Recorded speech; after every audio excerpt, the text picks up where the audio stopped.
Hello बच्चों, कैसे हैं आप लोग। लास्ट लेक्चर में हम लोगों ने रेट कांस्टेंट के बारे में पढ़ा था और उनकी थ्योरीज़ के बारे में स्टडी स्टार्ट की थी। फर्स्ट थ्योरी जो हम लोग पढ़ रहे थे अर्हेनियस थ्योरी थी। हम लोगों ने एक रिलेशनशिप डेवलप किया था रेट कांस्टेंट में। क्या रिलेशनशिप था? k is equal to K naught E to the power minus E by R T. कहीं कहीं ई को ई ए एक्टिवेशन एनर्जी है, ये एक्टिवेशन एनर्जी ई ए भी कहते हैं। के क्या है? रेट कांस्टेंट है या स्पेसिफिक रिएक्शन रेट है। के नॉट क्या है? प्री एक्सपोनेंशियल फैक्टर इसको कहते हैं। ई क्या है? एक्टिवेशन एनर्जी है। आर क्या है? गैस कांस्टेंट है। टी क्या है? टेम्परेचर है। तो अब हम यहाँ से ये देख सकते हैं कि के नॉट जो है कांस्टेंट है, ये अर्हेनियस कांस्टेंट बोल दीजिए या तो प्री एक्सपोनेंशियल फैक्टर है, कांस्टेंट है।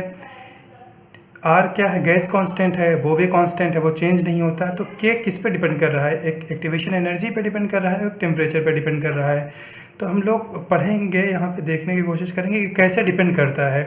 तो पहले ही जो है डिपेंडेंसी जो है ना, इफेक्ट ऑफ टेम्परेचर हम लोग देखना चाहते हैं। क्या चीज़? Effect of temperature. Effect of temperature on rate constant. Rate constant. अब यहाँ से देखिए, इस वाले फैक्टर में minus E by R T है। जैसे क्या है अपना minus E by R T, minus sign इसको छोड़ दीजिए। अब अगर हम टेम्परेचर इंक्रीज करेंगे, टेम्परेचर जब हम लोग इंक्रीज कर रहे हैं तो ई बाई आर टी क्या होगा? डिक्रीज होगा। ई बाई आर टी क्या हो जाएगा? डिक्रीज हो जाएगा। लेकिन minus E by R T क्या होगा? ये पूरा फैक्टर क्या होगा? इंक्रीज हो जाएगा। जैसे देखिए, अगर 2 है और एक -2 है, तो आप 2/6 करेंगे तो ये नंबर डिक्रीज़ हो गया। अब इसी में अगर -2/6 कर देंगे तो नंबर जो है पहले से इंक्रीज़ कर जाएगा ना। दो नंबर्स का कंपैरिजन करिए, एक 2 है, एक 3 है। अब 6 से आपको डिवाइड करिए, 6 से डिवाइड करिए। अब 2/2, अब इस 2 और 3 में कौन सा बड़ा है? 3 बड़ा है। 2/6 में भी कौन बड़ा होगा? 2/6 और 3/6 में क्या होगा? 3/6। लेकिन अगर माइनस लगा दीजिए, तो माइनस लगा देंगे तो कौन जो छोटी नंबर थी वो बड़ी हो गई ना। तो इसी तरह इसमें देखिए, ई बाई आर टी था, सिर्फ ई बाई आर टी की हम लोग बात करें। जब टेम्परेचर आपने इंक्रीज़ किया तो ई बाई आर टी डिक्रीज़ हो गया, लेकिन minus E by R T क्या हो जाएगा? अब ये इंक्रीज़ हो जाएगा। ई बाई आर टी डिक्रीज़ होगा, लेकिन माइनस लगा देंगे तो नंबर वो पहले जो नंबर था उसके कंपैरिजन में बड़ा हो गया। अब ये जब नंबर बड़ा हो गया आपका, तो ये नंबर बड़ा हो गया, तो इसका मतलब ई टू द पावर ये पूरा नंबर बड़ा हो जाएगा। तो इस केस में के क्या होगा? इंक्रीज़ कर जाएगा। तो इससे क्या है कि जब हम टेम्परेचर इंक्रीज़ करेंगे तो रिएक्शन रेट इंक्रीज़ कर जाएगा। कैसे? एक बार फिर से हम लोग देख लेते हैं। जैसे ई बाई आर टी है ये वाला फैक्टर, क्योंकि यही वाला फैक्टर अफेक्ट करेगा। के नॉट तो कांस्टेंट है, तो ई बाई आर टी था। इसमें हमने देखा कि टेम्परेचर जैसे इंक्रीज़ किया, हमने टेम्परेचर इंक्रीज़ किया तो ई बाई आर टी क्या होगा? क्योंकि टेम्परेचर डिनोमिनेटर में भी था तो ई बाई आर टी क्या हो जाएगा? आपका डिक्रीज़ हो जाएगा। लेकिन minus E by R T क्या है? पहले के कंपेरिजन में इंक्रीज़ कर जाएगा। तो E minus E by R T increase कर जाएगा तो ई की पावर कोई नंबर इंक्रीज़ कर जाएगी। जब ई की एक्सपोनेंशियल की पावर कोई नंबर इंक्रीज़ कर जाएगी तो ये भी इंक्रीज़ कर जाएगा। तो सीधा इम्पैक्ट क्या पड़ रहा है कि आपके जैसे इंक्रीज़ कर रहे हैं, टेम्परेचर जैसे आप इंक्रीज़ करते हैं तो रेट ऑफ रिएक्शन जो रेट कांस्टेंट इंक्रीज़ हो जाता है। रेट कांस्टेंट इंक्रीज़ हो जाने का मतलब रेट कांस्टेंट डायरेक्टली डिपेंड किस पे? फंक्शन किसका है? रेट ऑफ रिएक्शन का फंक्शन है तो रेट ऑफ रिएक्शन इंक्रीज़ कर जाएगी। इसका क्या मतलब हुआ कि रेट ऑफ रिएक्शन जो है इंक्रीज़ कर जाएगी जैसे ही रेट कांस्टेंट इंक्रीज़ करेगा।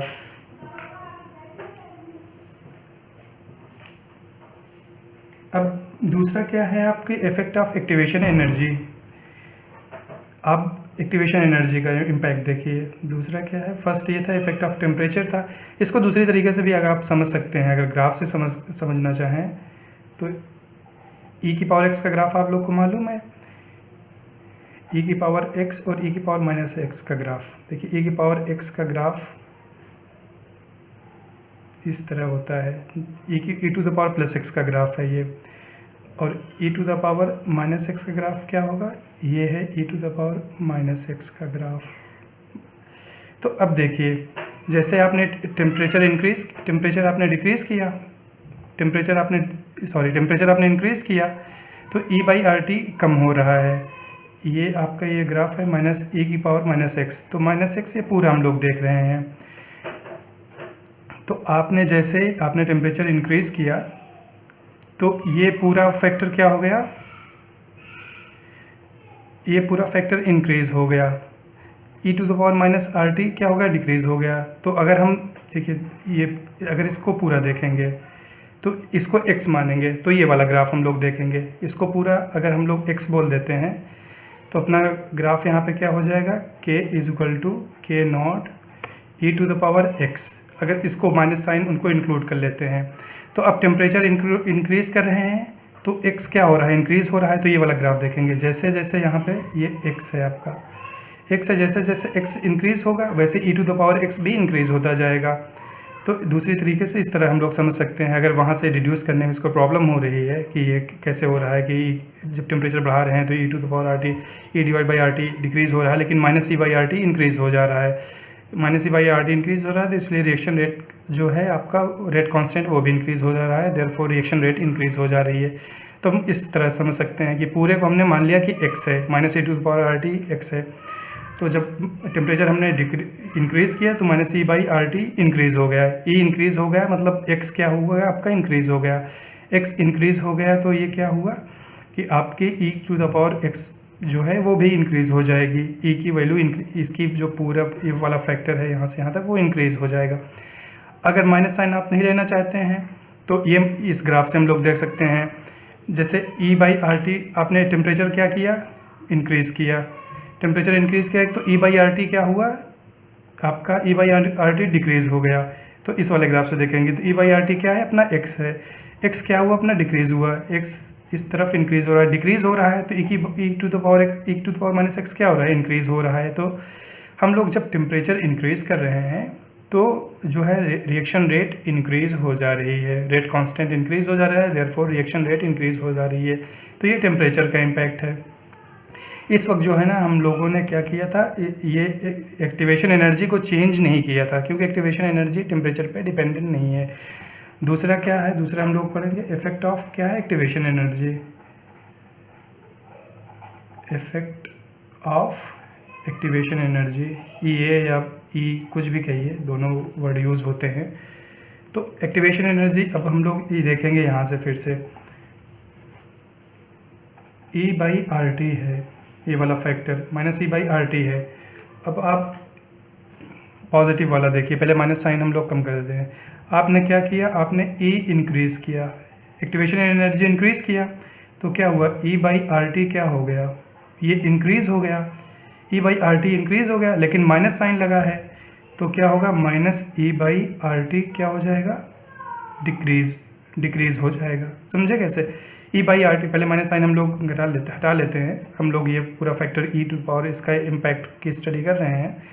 तो ई बाई आर टी था, हमने एक्टिवेशन एनर्जी इंक्रीज़ की, एक्टिवेशन एनर्जी इंक्रीज़ की तो क्या हुआ, ई बाई आर टी, यहाँ पे टेम्परेचर कांस्टेंट है, टेम्परेचर चेंज नहीं हो रहा है, तो ई बाई आर टी क्या हो गया आपका, इंक्रीज़ हो गया। ई बाई आर टी इंक्रीज़ हो गया, लेकिन माइनस साइन लगा था, तो माइनस साइन लगा था तो वो नंबर जितना इंक्रीज़ होता उतना ही छोटा हो गया, तो ये पूरा नंबर क्या हो गया आपका, कम हो गया।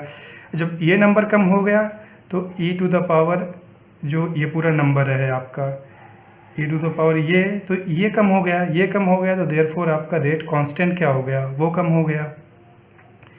तो जब हम लोग एक्टिवेशन एनर्जी इंक्रीज़ कर देंगे, एक्टिवेशन एनर्जी इंक्रीज़ कर देंगे तो जो है रिएक्शन रेट जो है रेट कांस्टेंट वो डिक्रीज़ हो जाएगा। रेट कांस्टेंट ऑब्वियसली बात है, उस वक्त हमको ज़्यादा हीट देनी पड़ेगी। जैसे जैसे एक्टिवेशन एनर्जी किसी भी रिएक्शन की इंक्रीज़ कर जाएगी वैसे रिएक्शन की एक्टिवेशन एनर्जी कांस्टेंट होती है। लेकिन अगर एक्टिवेशन एनर्जी रिएक्शन की बढ़ जाएगी, आप दूसरी रिएक्शन करने लगेंगे, उसकी एक्टिवेशन एनर्जी बढ़ जाएगी, तो ऑब्वियस ही बात है रेट कांस्टेंट क्या होगा, डिक्रीज़ हो जाएगा। रिएक्शन रेट जो है स्लो होने लगेगी क्योंकि उस वक्त हीट की ज़्यादा ज़रूरत होगी। अनलेस एंड अनटिल हम लोग हीट प्रोवाइड करें वहाँ पे रिएक्टेंट की एनर्जी इंक्रीज़ करने के लिए, तब तक जो है रेट ऑफ रिएक्शन इंक्रीज़ नहीं होगी। तो ये हमारे साथ दो इशू हैं कि इफ़ेक्ट ऑफ टेम्परेचर क्या है, इफ़ेक्ट ऑफ एक्टिवेशन एनर्जी क्या है। इन दोनों का हम लोगों ने इम्पैक्ट देखा कि किस पे इम्पैक्ट कैसे करें, रेट ऑफ रिएक्शन पे कहिए या रेट कांस्टेंट पे, दोनों एक ही चीज़ है। क्योंकि अगर कंसंट्रेशन हम लोग कांस्टेंट करके रिएक्शन कर रहे हैं तो रेट ऑफ रिएक्शन जो है किसका फंक्शन है, फंक्शन ऑफ टेम्परेचर थी और फंक्शन ऑफ किसका था, कंसंट्रेशन था। अगर हम कंसंट्रेशन कांस्टेंट रखें, क्योंकि टेम्परेचर हम लोग कंसंट्रेशन कांस्टेंट रखते हैं क्योंकि दोनों पैरामीटर एक साथ इंक्रीज़ करके स्टडी उसकी थोड़ी सी मुश्किल होगी, तो एक पैरामीटर हम लोग कांस्टेंट रखेंगे। अब जब टेम्परेचर इंक्रीज़ कर रहे हैं हम लोग, तो रेट ऑफ रिएक्शन पे क्या इम्पैक्ट पड़ रहा है, तो रेट ऑफ रिएक्शन इंक्रीज़ हो रही थी, लेकिन एक्टिवेशन एनर्जी भी रेट कांस्टेंट के फॉर्मूले में आती है। तो एक्टिवेशन एनर्जी जैसे हम लोग इंक्रीज़ किए तो अपने साथ इशू ये हुआ कि एक्टिवेशन एनर्जी इंक्रीज़ करने पे रेट ऑफ रिएक्शन डिक्रीज़ हो गई। ये तो इम्पैक्ट था टेम्परेचर, ये एक्टिवेशन एनर्जी और टेम्परेचर का दो पैरामीटर्स का इम्पैक्ट या इफेक्ट किस पे, रेट कांस्टेंट पे या रेट ऑफ रिएक्शन पे। अब हम लोग स्टडी करना चाहेंगे कि ये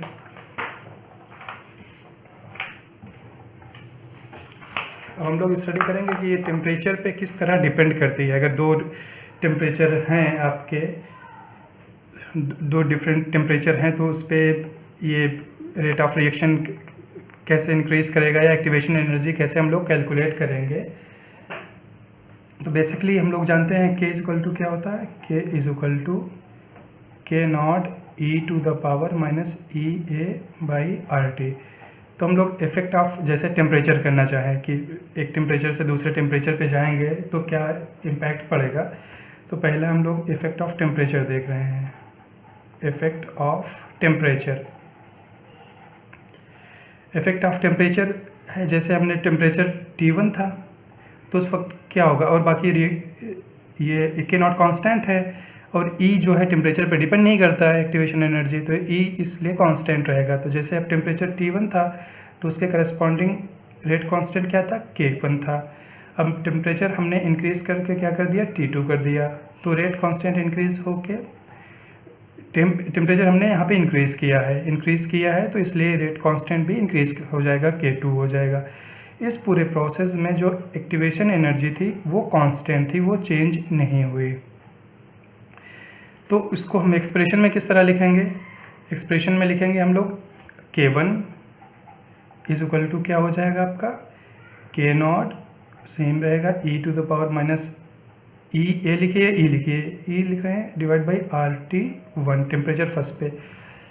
जब सेकंड टेम्परेचर आपने चेंज किया तो रेट ऑफ रिएक्शन या रेट कांस्टेंट चेंज हो गया, K नॉट हो गया E to the power minus E divide by RT2, ये हुआ। अब जो है हम दो हमारे पास दो एक्सप्रेशन आई, दो डिफरेंट टेम्परेचर पे रेट कांस्टेंट आया। अब जो है इक्वेशन 1 है, इक्वेशन 2 है। इक्वेशन 2 को हम लोग डिवाइड कर देते हैं इक्वेशन 1 से, तो K2 divide by K1 is equal to क्या हो जाएगा, K naught E to the power E by RT2 divide by K naught E to the power minus E by RT2 है RT1। अब K नॉट कांस्टेंट है क्योंकि आप reaction change नहीं कर रहे हो, सिर्फ टेम्परेचर चेंज कर रहे हो, तो वो K नॉट से K नॉट कैंसिल हो जाएगा। अब ये देखिए E टू द पावर जैसे x है divide by E to the power y है, तो अगर बेस सेम है और ये डिनोमिनेटर में है तो ये इसको किस तरह लिख सकते हैं, E to the power x minus Y, इस तरह हम लोग लिख सकते हैं, ये जानते हैं। तो क्या हो जाएगा आपका K2 divide by K1 is equal to E to the power minus E by RT2 minus ये साइन ऊपर जाएगा तो प्लस हो जाएगा, ये कितना हो जाएगा E डिवाइड बाई RT1। अब यहाँ से E दोनों में कांस्टेंट है, R कांस्टेंट है, कॉमन लेंगे तो K1 divided by K2 is equal to E to the power minus भी हमने कांस्टेंट ले लिया, minus E by R common ले लिया हमने, minus E by R common लिया, तो ये क्या बचा, ये बचा -1 बाई T2, सॉरी ये T1 था, ये T1 पॉजिटिव के साथ गया, तो ये क्या हो जाएगा, E plus E by R हमने कॉमन लिया, तो 1/T1 माइनस 1/T2, ये हमें यहाँ से मिल गया। अब जो है ये क्योंकि E है तो हम लोग दोनों साइड का नेचुरल लॉग ले लेते हैं। Taking natural log both side, natural log का मतलब ln बोथ साइड हम लोग नेचुरल लॉग लेंगे दोनों साइड का, क्या आ जाएगा अपना, सॉरी यहाँ K2 डिवाइड बाई K1 है, तो ln K2 divide by K1 is equal to ln e to the power e by R 1/T1 minus 1/T2। और हम लोग जानते हैं कि ln मान लीजिए m to the power n क्या होता है, ये n इधर आ जाता है, तो n ln m। और हम लोग ये भी जानते हैं ln e बेस e है, e इज इक्वल टू 1 होता है, जैसे log 10 बेस 10 क्या होता है, 1 होता है। तो अपनी हम लोग को क्या मिल जाएगा यहाँ से, ln K2 divided by K1 is equal to क्या हुआ, e by R 1/T1 minus 1/T2। अब ये यूज़ कहाँ होगा, हम लोग इसको पढ़ क्यों रहे हैं, तो हम लोग इसको ये पढ़ रहे हैं कि जब हमसे दो चीज़ें पूछ सकता है, अगर एक्टिवेशन एनर्जी दिया हुआ है क्वेश्चन में और हम लोग को एक टेम्परेचर दिया हुआ है और रेट कांस्टेंट दिया हुआ है, अगर वो रेट कांस्टेंट टेम्परेचर चेंज कर दे, बताया कि एक पार्टिकुलर टेम्परेचर पे रेट कांस्टेंट ये था और जब हमने टेम्परेचर चेंज किया तो अब बताइए कि रेट कांस्टेंट क्या होगा, रेट कांस्टेंट क्या होगा, रेट ऑफ रिएक्शन क्या होगा, क्योंकि हम लोग जानते हैं कि जो रेट ऑफ रिएक्शन है वो किस पे डिपेंड करती है, किसके पे, रेट कांस्टेंट पे और उस पे कंसंट्रेशन पे, फंक्शन ऑफ कंसंट्रेशन। जब आप कंसंट्रेशन कांस्टेंट रख रहे हैं रिएक्शन के ड्यूरेशन में, जब रिएक्शन कांस्टेंट है तो अगर मतलब कंसंट्रेशन जो है कांस्टेंट है, रिएक्शन जब आप करा रहे हैं तो रेट ऑफ रिएक्शन किसके बराबर हो जाता है, के के बराबर हो जाता है। अब जैसे आपने K इंटू CA मान लीजिए, CA कोई अगर n मान लीजिए, n ऑर्डर है उसकी, तो RA1 या R1 बोल दीजिए, RA1 बराबर क्या होगा, K1 C, कंसंट्रेशन सेम है n, RA2 सेकेंड केस में क्या होगा, K2 और CA to the power, concentration same है तो ये सेम हो जाएगा, तो R यहाँ से RA1 minus RA1 upon minus RA2 बराबर क्या होगा, K1 बाई K2। तो इस एक्सप्रेशन से जो हम लोगों ने यहाँ पे रिलेशन देखा ln K2 बाई K1 का, तो वो एक्चुअली बेसिकली किसका रिलेशन है, रेट ऑफ रिएक्शन का है। तो हम लोग लिख सकते हैं, क्या लिख सकते हैं यहाँ पे, ln minus R2 by minus R1, ये R2 बाई R1 भी हो सकता है, ये जस्ट रिएक्टेंट के टर्म में हम लोग हमेशा लिखते हैं तो इसलिए R2 लिख दे रहे हैं, या प्लस कर दीजिए जिससे कन्फ्यूज़न ना हो। ln R2 बाई R1, यहाँ माइनस RA1 भी हो सकता है, माइनस RA2 हो सकता है, उसमें कन्फ्यूज़ नहीं होने का है क्योंकि हम रिएक्टेंट और प्रोडक्ट के टर्म में जैसे लिखते हैं, इज इक्वल टू क्या होगा, ln K2 बाई K1, ये is equal to E by R 1/T1 minus 1/T2।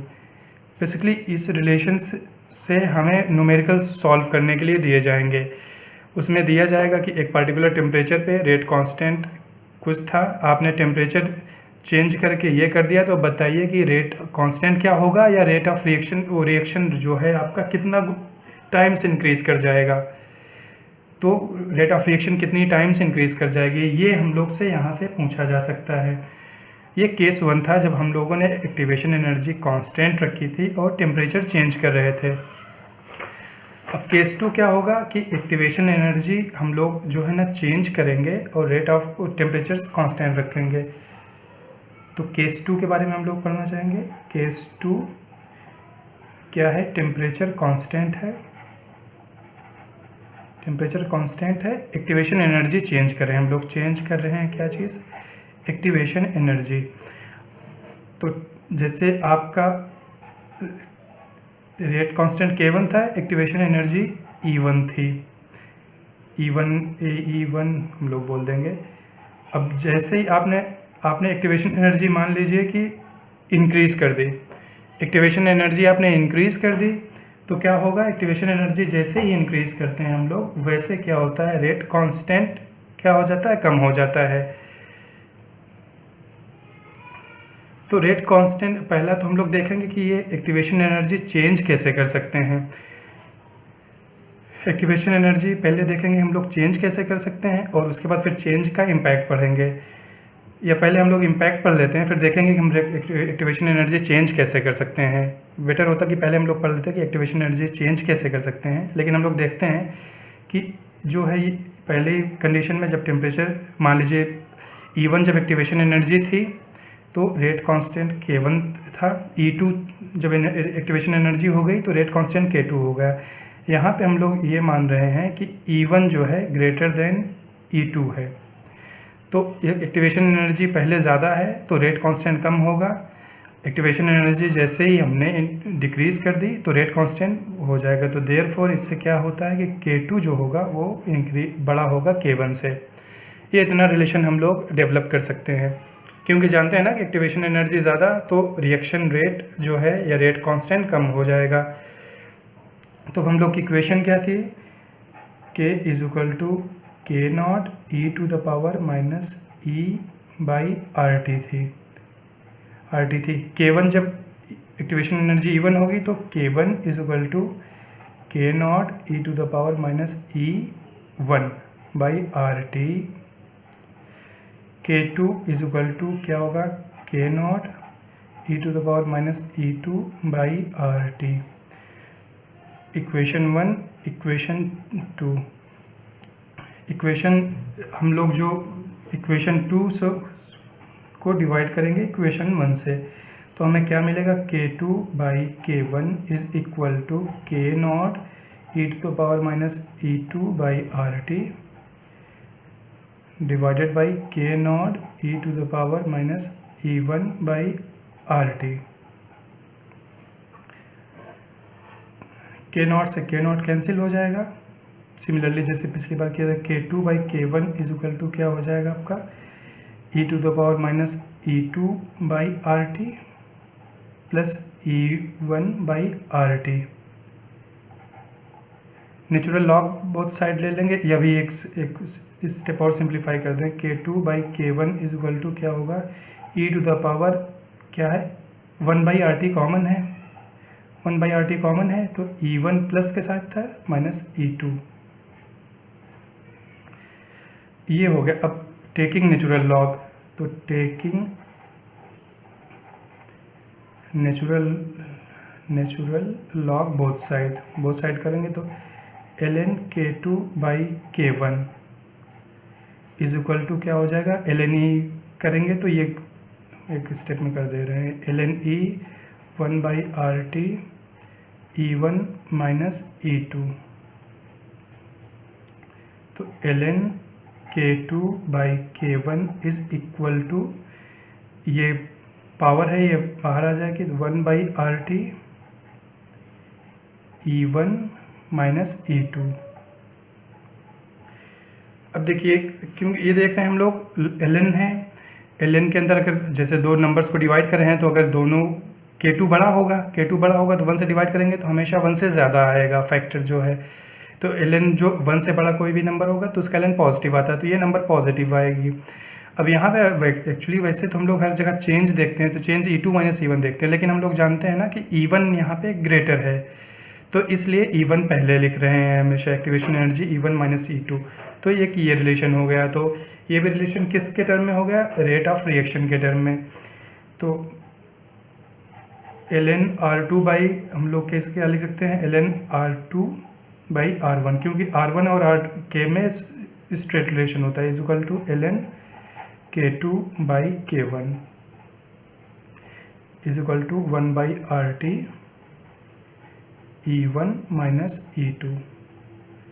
तो दो रिलेशन हम लोगों ने पढ़ लिए टेम्परेचर के, कि टेम्परेचर मतलब दो डिफरेंट टेम्परेचर पे रेट ऑफ रिएक्शन पे, या आपके रेट कांस्टेंट पे क्या इम्पैक्ट होगा, और जब हम लोग एक्टिवेशन एनर्जी इंक्रीज चेंज करेंगे तो उनके बीच क्या रिलेशन आएगा। तो ये दोनों जो रिलेशन हमने डेवलप किए हैं वो न्यूमेरिकल्स में ज़्यादातर यूज़ होंगे। अपने न्यूमेरिकल्स जो दिए हुए हैं वहाँ पे हम लोग यूज़ करेंगे इसको। अब जो था टेम्परेचर, जैसे हम लोग इंक्रीज़ कर रहे थे, यहाँ पे जस्ट पढ़ रहे थे हम लोग, तो हम लोग इफ़ेक्ट पढ़ रहे थे ना, टेम्परेचर और इफ़ेक्ट पढ़ रहे थे हम लोग टेम्परेचर का और किसका, एक्टिवेशन एनर्जी का। किस पे पढ़ रहे थे, रेट कांस्टेंट पे। तो हमने देखा था कि टेम्परेचर कैसे रिएक्शन का इंक्रीज़ करेंगे, चेंज करेंगे। तो टेम्परेचर चेंज करना तो बहुत इजी है, हम लोग कोई हीटिंग एलिमेंट लगा देंगे, बर्नर ही मान लीजिए लगा दिया हमने, तो उसकी टेम्परेचर उसकी क्या हुई, एनर्जी चेंज होने लगी। लेकिन एक्टिवेशन एनर्जी कैसे चेंज करेंगे, हम लोग तो कह रहे हैं कि एक्टिवेशन एनर्जी जो है किसी भी प्रोसेस की कांस्टेंट होती है, किसी भी रिएक्शन की।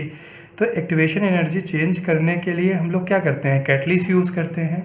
क्या करते हैं, कैटलिस्ट यूज़ करते हैं। क्या करने के लिए, एक्टिवेशन एनर्जी चेंज करने के लिए। तो बेसिकली एक्टिवेशन एनर्जी चेंज नहीं करता वो कैटलिस्ट, वो एक ऑल्टरनेट पाथ प्रोवाइड कर देता है। जैसे हम लोगों ने पढ़ा था इसमें एनर्जी वर्सेस रिएक्शन पाथ का ग्राफ पढ़ा था। तो ये क्या है, रिएक्शन पाथ है, रिएक्शन पाथ, रिएक्शन कैसे प्रोग्रेस कर रही है। और ये क्या था, यहाँ पे एक्स एक्सिस वाई एक्सिस पे एनर्जी थी। हमने देखा था कि कोई रिएक्टेंट है, उसके पास कुछ मान लीजिए एनर्जी होती है। तो जब आप ये रिएक्टेंट था, इसकी एनर्जी थी ER थी, और ये प्रोडक्ट था मान लीजिए, इसकी एनर्जी क्या है, EP है, एनर्जी ऑफ प्रोडक्ट। अब रिएक्शन होने के लिए हमने देखा था कि क्या चाहिए था, रिएक्शन होने के लिए जो नेसेसरी कंडीशन थी कि थ्रेशोल्ड एनर्जी चाहिए, थ्रेशोल्ड एनर्जी चाहिए। ये ट्रांजिशन स्टेट है, तो थ्रेशोल्ड एनर्जी चाहिए। तो दो कंडीशंस हैं हमारे पास, एक तो हम लोग क्या करें कि टेम्परेचर चेंज कर दें, टेम्परेचर इंक्रीज़ कर दें। जैसे हमने ET ये है, ये थ्रेशोल्ड एनर्जी है, और जो यहाँ से यहाँ तक की रिक्वायरमेंट है वो क्या है, एक्टिवेशन एनर्जी है, हम बोल दे रहे हैं, ये एक्टिवेशन एनर्जी है। और यहाँ से यहाँ तक क्या है, एनर्जी ऑफ रिएक्टेंट है वो। तो हम लोग के पास दो ऑप्शन है, टेम्परेचर चेंज करें या एक्टिवेशन एनर्जी चेंज करें। जब हम लोग टेम्परेचर चेंज करते हैं तो क्या होता है कि उस वक्त जो ये मॉलिक्यूल्स हैं, आपके रिएक्टेंट हैं, उनको हम लोग एनर्जी प्रोवाइड करते हैं। एनर्जी प्रोवाइड करते हैं तो वो क्या है, उनकी एनर्जी ज़्यादा हो जाती है, तो वो जो ये गैप है वो कम हो जाता है। एनर्जी ज़्यादा हो गई तो activation energy, basically activation energy पे कोई इम्पैक्ट नहीं कर रहे हैं, लेकिन ये जो गैप है आपका, ये थ्रेशोल्ड एनर्जी, ये जो एक गैप था आपका एनर्जी और थ्रेशोल्ड एनर्जी में, वो एकदम कम होता गया। तो ये इस वक्त जैसे हमने टेम्परेचर इंक्रीज़ किया, टेम्परेचर चेंज किया, तो वो रिएक्टेंट की एनर्जी बढ़ गई, रिएक्टेंट की एनर्जी बढ़ गई। तो रिएक्टेंट की एनर्जी बढ़ गई तो जो इसका गैप था, भाई हमें कितने एनर्जी चाहिए, थ्रेशोल्ड एनर्जी के बराबर एनर्जी चाहिए थी, लेकिन रिएक्टेंट की एनर्जी बढ़ी तो थ्रेशोल्ड एनर्जी का गैप कम हो गया। उसने एक जो ये पूरी एनर्जी थी, ये थ्रेशोल्ड एनर्जी को चेंज नहीं किया, ये जस्ट रिएक्टेंट टेम्परेचर इंक्रीज़ करने पे रिएक्टेंट की एनर्जी इंक्रीज़ हुई। रिएक्टेंट की एनर्जी इंक्रीज़ हुई तो जो गैप था किसके बीच, गैप थ्रेशोल्ड का ET वर्सेस जो आपका ER में जो गैप था वो कम हो गया। दूसरा सिचुएशन क्या होता है कि हम लोग टेम्परेचर इंक्रीज़ नहीं कर रहे हैं, हम लोग कैटलिस्ट प्रोवाइड करते हैं। तो कैटलिस्ट क्या करते हैं, कैटलिस्ट एक ऑल्टरनेट पाथ प्रोवाइड करते हैं। तो कैटलिस्ट जब हमने मान लीजिए प्रोवाइड किया, तो कैटलिस्ट ने ये पाथ, एक ऑल्टरनेट पाथ प्रोवाइड कर दिया। रिएक्टेंट की इनिशियल और फाइनल कंडीशंस में कोई चेंज नहीं होगा। तो अब क्या हुआ, एक्टिवेशन एनर्जी जो थी वो चेंज हो गई। चेंज होने का मतलब क्या हो कि अब इस वक्त इसको यहाँ पे है मान लीजिए ये वाली, अब एक्टिवेशन एनर्जी, न्यू वाली एक्टिवेशन एनर्जी क्या हो गई, ET, ग्रीन से हम लोग लिख दे रहे हैं। तो जो अब इसने जो हम लोगों ने कैटलिस्ट प्रोवाइड किया, तो एक ऑल्टरनेट पाथ प्रोवाइड करता है। ऑल्टरनेट पाथ प्रोवाइड करने से क्या करता है, कोई थ्रेशोल्ड एनर्जी चेंज कर देता है। तो ET क्या हो गई आपकी, चेंज हो गई, थ्रेशोल्ड एनर्जी चेंज हो गई।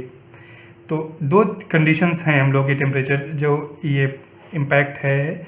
टेम्परेचर जब हम लोग इंक्रीज़ करते हैं तो क्या होता है कि गैप थ्रेशोल्ड एनर्जी और रिएक्टेंट के बीच का कम होता है। वो थ्रेशोल्ड एनर्जी चेंज नहीं करता है टेम्परेचर। लेकिन जब हम लोग कैटलिस्ट यूज़ कर रहे हैं रिएक्शन में, तो कैटलिस्ट क्या करता है, एक ऑल्टरनेट पाथ प्रोवाइड कर देता है।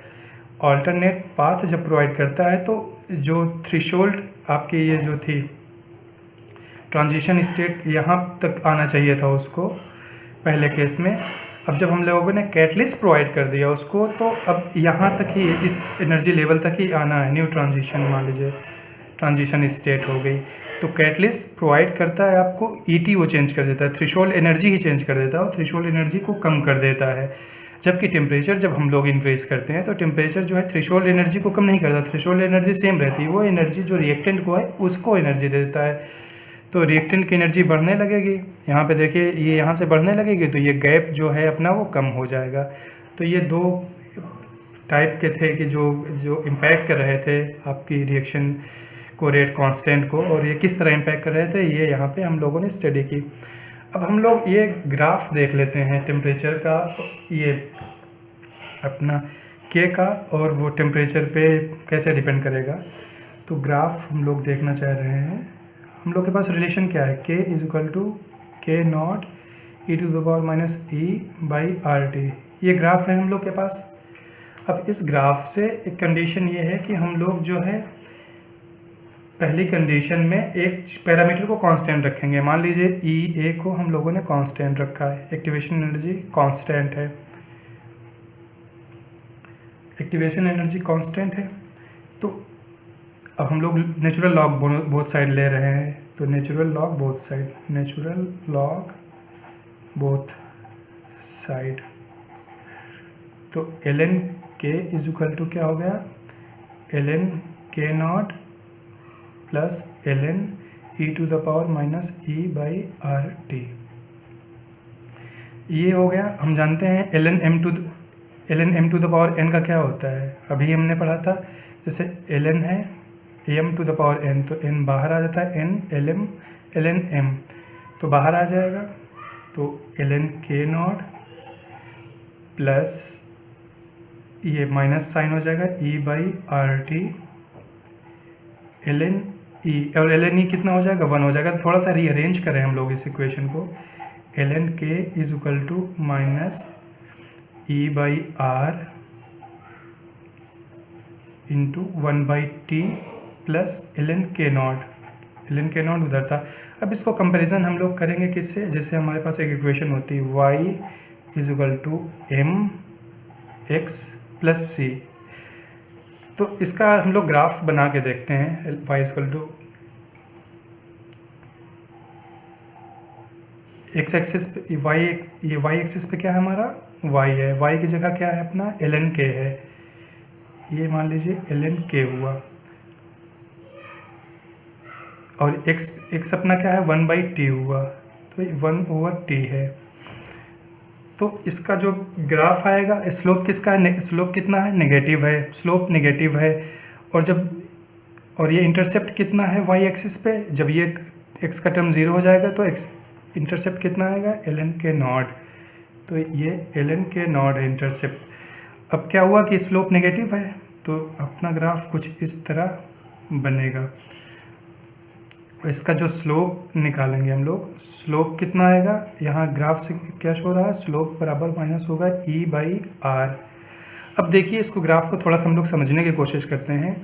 ये क्या है 1 बाई टी, तो इधर इंक्रीज़ क्या हो रहा है 1 बाई टी, जैसे टेम्परेचर हम लोग 1 बाई टी इंक्रीज़ कर रहा है तो इसका मतलब टेम्परेचर डिक्रीज़ कर रहा है। टेम्परेचर ज़्यादा किधर है, टेम्परेचर आपका इधर ज़्यादा है, क्योंकि 1 बाई टी इंक्रीज़ कर रहा है तो टेम्परेचर डिक्रीज़ कर रहा है ना। टेम्परेचर जैसे यहाँ क्योंकि इन्वर्स में है, तो टेम्परेचर जैसे डिक्रीज़ करेंगे तो 1 बाई टी इंक्रीज़ करेगा।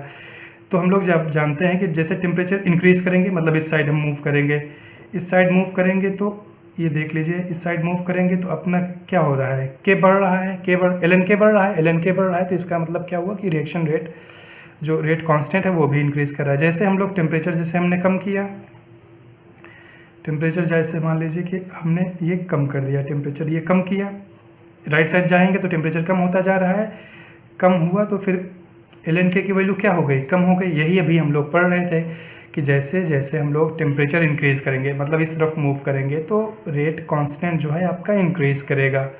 और जैसे जैसे हम लोग टेम्परेचर डिक्रीज़ करेंगे, तो जब टेम्परेचर डिक्रीज़ कर रहे हैं तो अपना ये जो है क्या हो रहा है, स्लोप टेम्परेचर डिक्रीज़ कर रहे हैं तो ln के कम होता जा रहा है। तो एक क्वेश्चन हम लोग से इस तरह भी पूछ सकता है कि आपको स्लोप दे देगा और उससे पूछ लेगा कि E/R क्या आएगा या एक्टिवेशन एनर्जी क्या होगी। एक दे देगा, एक प्रोसेस है जिसका ln k वर्सेस t का ग्राफ दे देगा और पूछेगा कि कैलकुलेट करिए आप E/R। एक्टिवेशन एनर्जी R तो कांस्टेंट है, तो R हमसे नहीं पूछेगा, सिर्फ E पूछेगा। तो स्लोप एक चीज़ हमेशा हम लोग ध्यान देंगे कि स्लोप जो भी कैलकुलेट करेंगे हमेशा पॉजिटिव, जैसे इसको यहाँ तक ही है, हम लोग जस्ट ऐसे इंक्रीज़ कर रहे हैं, यहाँ पे एक्सटेंड कर रहे हैं, तो स्लोप जो हम लोग कैलकुलेट करेंगे हमेशा पॉजिटिव एक्स डायरेक्शन से कैलकुलेट करेंगे और किस तरफ, एंटी क्लॉकवाइज मूव करेंगे। तो जो स्लोप होगा, जो एंगल होगा, हम लोग को एंगल हो सकता है दे कि tan थीटा इतना है या थीटा इतना है, ये स्लोप इतना फॉर्म कर रही है, तो आप एक्टिवेशन एनर्जी बताइए। तो क्या करेंगे हम लोग, स्लोप ऐसे कैलकुलेट करेंगे। कभी भी देख लीजिए स्लोप हम लोग कैसे कैलकुलेट करते हैं, एक ऐसे इक्वेशन मान लीजिए y है, x है, एक ग्राफ ऐसे बन रहा है, तो इसका स्लोप कितना कैलकुलेट करते हैं भाई। स्लोप हम पॉजिटिव एक्स डायरेक्शन से कैलकुलेट करते हैं, तो एक्स डायरेक्शन करेंगे, किस डायरेक्शन में चलेंगे, एंटी क्लॉकवाइज चलेंगे, तो ये जो एंगल होगा आपका वो स्लोप होगा। इसी तरह देख लीजिए इस तरह कोई है, तो ये एंगल नहीं होगा, स्लोप ये नहीं होगा। स्लोप क्या होगा, हमेशा पॉजिटिव डायरेक्शन में एंटी क्लॉकवाइज मूव करेंगे, तो जो ये एंगल आएगा वो आपका स्लोप होगा। तो हम लोग से इंफॉर्मेशन ये पूछ सकता है हम लोग से ये कि स्लोप आपको दे दिया जाए और पूछे कि एक्टिवेशन एनर्जी क्या होगी, एक्टिवेशन एनर्जी कैलकुलेट करिए, तो हम लोग स्लोप थीटा 30 डिग्री, जितने भी एंगल दिया जाए, अभी मोर देन 90 डिग्री अपीयर हो रहा है, तो tan 135 इज इक्वल टू क्या करेंगे, -E/R। तो वहाँ से एक्टिवेशन एनर्जी कैलकुलेट कर लेंगे, क्योंकि हमें tan की वैल्यू, थीटा की वैल्यू मालूम है, तो उसके करस्पॉन्डिंग जो भी फंक्शन यूज़ कर रहे हैं, tan यूज़ कर रहे हैं, sin यूज़ कर रहे हैं, cos यूज़ कर रहे हैं, तो उसकी वैल्यू निकाल लेंगे और फिर ये निकाल लेंगे। तो एक जगह जस्ट मैं लिख दे रहा हूँ कि slope is equal to tan theta is equal to -E/R। तो ये रिलेशन है। अगर आपको स्लोप दिया जाए कहीं पे, तो आपसे एक्टिवेशन एनर्जी पूछी जाए, तो इस तरह हम लोग कैलकुलेट कर सकते हैं। तो हम लोगों ने जो अर्हेनियस थ्योरी थी उसको कंप्लीट कर लिया है। नेक्स्ट लेक्चर में नई थ्योरी के बारे में पढ़ेंगे।